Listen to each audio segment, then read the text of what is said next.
Now remember, get ready for the Tell Us About It poster and display contest. This is Scharlotte, Minnis. Tell us about it. You have 3 minutes to come up with your story about an African American in science, in entertainment, in politics, in any area. We kind of want you, if you decide to do it on athletes, not so much on the athletes, more on science and teachers, you know, those really good, fun things to research. But it's the Tell Us About It contest. And this is a story that I want to share with you. It's called, It's a Black Thing for Real. It is. This is a story of a little boy named Theo. He woke up one morning and asked his mother, "Mom, what if there are no black people in the world?"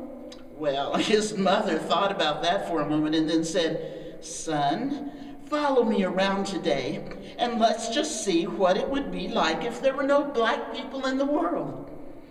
Mom said, "Now get dressed and we'll get started."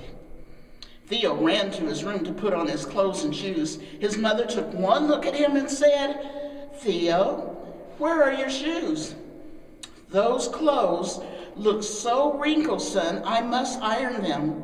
But when she reached for the ironing board, it was no longer there. You see, Sarah Boone, a black woman, invented the ironing board. And Jenny Matzlinger, a black man, invented the shoe-lasting machine. "Oh, well," she said, "please go and do something to your hair." Well, Theo ran to his room to comb his hair.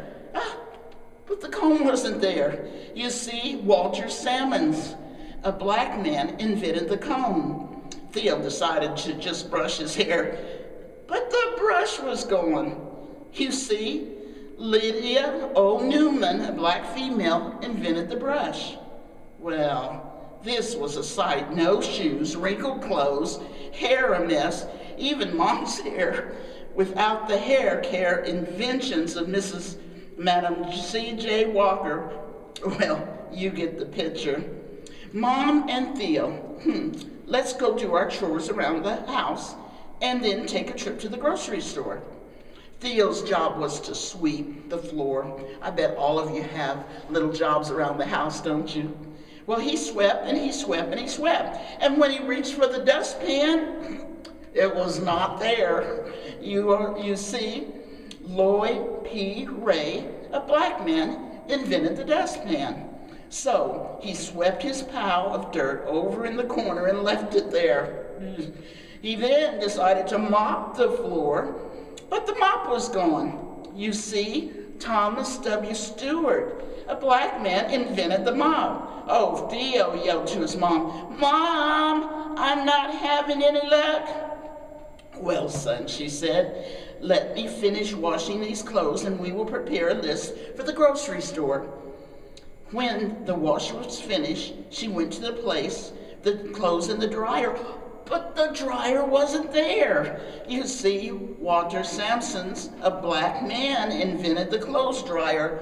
Mom said, "Theo, to go get a pencil and some paper to prepare their list for the market." What more could they do? So Theo ran for the paper and pencil, but noticed the pencil lead was broken. And when found out that he was out of luck, because John Lee Love, a black man, invented the pencil sharpener. Mom reached for a pen, but it wasn't there either. For William Purvis, a black man, invented the fountain pen. As a matter of fact, Lee Burbridge invented the typewriting machine, and W.A. Lovett, the advanced printing machine. Lots of inventions, things that went missing that they needed to find and locate around the house. Can you find your mop and broom and your pen and maybe even a typewriter that's been left for some time? How about that? Well, Theo and his mother decided to head out to the market. Well, when Theo opened the door, he noticed the grass was up as high as he was tall. You see, the lawnmower was invented by John Burr, a black man. They made their way over to the cart and found that it just wouldn't go. You see, Richard Spikes, a black man, invented the automatic gear shift, and John Grammel invented the supercharged system for internal combustion engines. They noticed that the few cars that were moving were running into each other and having wrecks because there was no traffic signal. You see, Garrett A. Morgan, a black man, invented the traffic light. Well, it was getting late, so they walked to the market, got their groceries, and returned home. Just when they were about to put the milk and the eggs and the butter into the refrigerator, guess what? Yep. It was gone too. You see, John Standard, a black man, invented the refrigerator, so they just left the food on the counter. And by that time, Theo noticed he was getting mighty cold in the house. It's been mighty cold around here too, hasn't it? Well, his mom went to turn up the heat. What do you know? Alice Parker, a black woman, invented the heating furnace. Even in the summertime, they would have been out of luck because Frederick Jones, a black man, invented the air conditioner. It was almost time for Theo's father to arrive home. He usually takes the bus. But there were no buses because its precursor was the electric trolley invented by another black man, Albert R. Robinson. He usually takes the elevator from his office on the 20th floor, but there were no elevators because Alexander Miles, a black man, invented the elevator. He also usually dropped off the mail, at the nearby mailbox on the corner, but it was no longer there because Philip Browning, a black man, invented the letter drop mailbox. William Barry invented the postmarking and the canceling machine. Theo and his mother sat in the kitchen at the kitchen table with their heads in their hands, and when the father arrived, he asked, "Why are you all sitting there in the dark?" Why? Because Lewis Howard Latimer, a black man, invented the filament within the light bulb. Theo quickly learned what it would be like if there were no black people in the world, not to mention if he were ever sick and needed blood. Charles Drew, a black scientist, found a way to preserve and store blood, which led to his starting the world's first blood bank.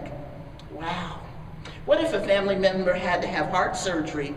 They would not have been possible without Dr. Daniel Hale Williams, a black doctor who performed the first open heart surgery.